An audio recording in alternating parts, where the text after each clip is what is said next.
வணக்கம் நண்பர்களே. இந்த வீடியோவில் நம்ம என்ன டிஸ்கஸ் பண்ண போகிறோம்னு பார்த்தீங்கன்னா, நம்ம இட்லி கடை வந்து அக்டோபர் மாதம் 1ஆம் தேதி வந்து லான்ச் பண்ண போகிறாங்க. இந்த படத்துக்கு என்னென்ன எக்ஸ்பெக்டேஷன்லாம் இருக்குது, இந்த படத்தோட கதைக்களம் எப்படி நகரப்போகுதுன்னு சொல்லிட்டு இந்த வீடியோ நம்ம டீலாக டிஸ்கஸ் பண்ணுவோம். அதுக்கு முன்னாடி நீங்கள் இந்த சேனலுக்கு புதுசாக இருந்தால் அந்த சேனல் சப்ஸ்கிரைப் பண்ணி பெல் ஐக்கன் கிளிக் பண்ணி வச்சுக்கோங்க. வாங்க நம்ம வீடியோக்குள்ளே போகலாம். நம்ம இட்லி கடை வந்து நம்ம தனுஷோட இயக்கத்தில் நம்ம தனுஷே லீட் ரோலில் ப்ளே பண்ணியிருக்காங்க. இந்த படத்தில் ஒரு பெரிய பட்டாளமே நடிச்சிருக்காங்கன்னு தான் சொல்லணும். இந்த படத்தோட கதைக்களம்னு பார்த்தீங்கன்னா, நம்மளோட தனுஷோட அப்பாவான ராஜ்கிரண் வந்து இட்லி கடை வந்து நடத்திக்கிட்டு இருக்காரு. அந்த இட்லி கடைக்கும் வந்து அந்த கிராமத்துக்கும் நிறையா சென்டிமெண்ட்டும் இருக்குது. அதுக்கு ஒரு பிராண்டுன்னே சொல்லலாம். அந்த மாதிரி ஒரு இட்லி கடை வந்து அங்கே ஃபேமஸாக இருக்குது. அதுக்கப்புறம் நம்ம தனுஷ் அவர்கள் வந்து ஃபுட்டுக்காக எல்லாத்தையும் வந்து படிச்சுட்டு வந்து வேறு ஒரு பெரிய கம்பெனியில் வந்து வேலை செய்கிறாரு.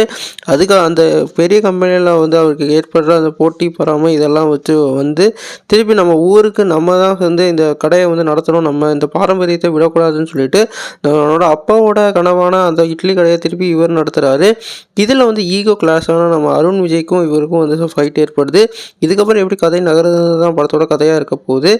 இந்த படத்தோட கேஸ்டிங்கை பற்றி பார்த்தோம்னா, நம்மளோட தனுஷ் அவர்களுக்கு இந்த படத்தில் அறிவுன்னு ஒரு கதாபாத்திரத்தை கேரக்டராக கொடுத்துருக்காங்க. அருண் விஜய் வந்து ஒரு மாஸ் கலந்த ஒரு வில்லனிசத்தோட அஸ்வின்னு ஒரு கதாபாத்திரத்தில் வர போகிறாங்க. அதே மாதிரி நம்ம நித்யா மேனனுக்கு கையல்னு ஒரு கதாபாத்திரமும், நம்மளோட ராஜ்கிரனுக்கு வந்து ஒரு முக்கியமான கதாபாத்திரமான ஒரு கதாபாத்திரமும், அதே மாதிரி பார்த்திபனுக்கு இவன்ற ஒரு கதாபாத்திரமும், அதே மாதிரி நம்ம சமுத்திரக்கனிக்கு வந்து மயில்சாமின்னு ஒரு கதாபாத்திரமும், அதே மாதிரி நம்மளோட சத்யராஜுக்கு வந்து அவங்களோட அப்பா கதாபாத்திரமான விஷ்ணுவர்தன் ஒரு கதாபாத்திரத்தை கொடுத்துருக்காங்க. இந்த படத்தில் வந்து நிறையா கதாபாத்திரங்கள் இருந்தாலும் முக்கியமாக இந்த 7 பேர் தான் வந்து படத்தில் வந்து ட்ராவல் ஆக போகிறாங்க.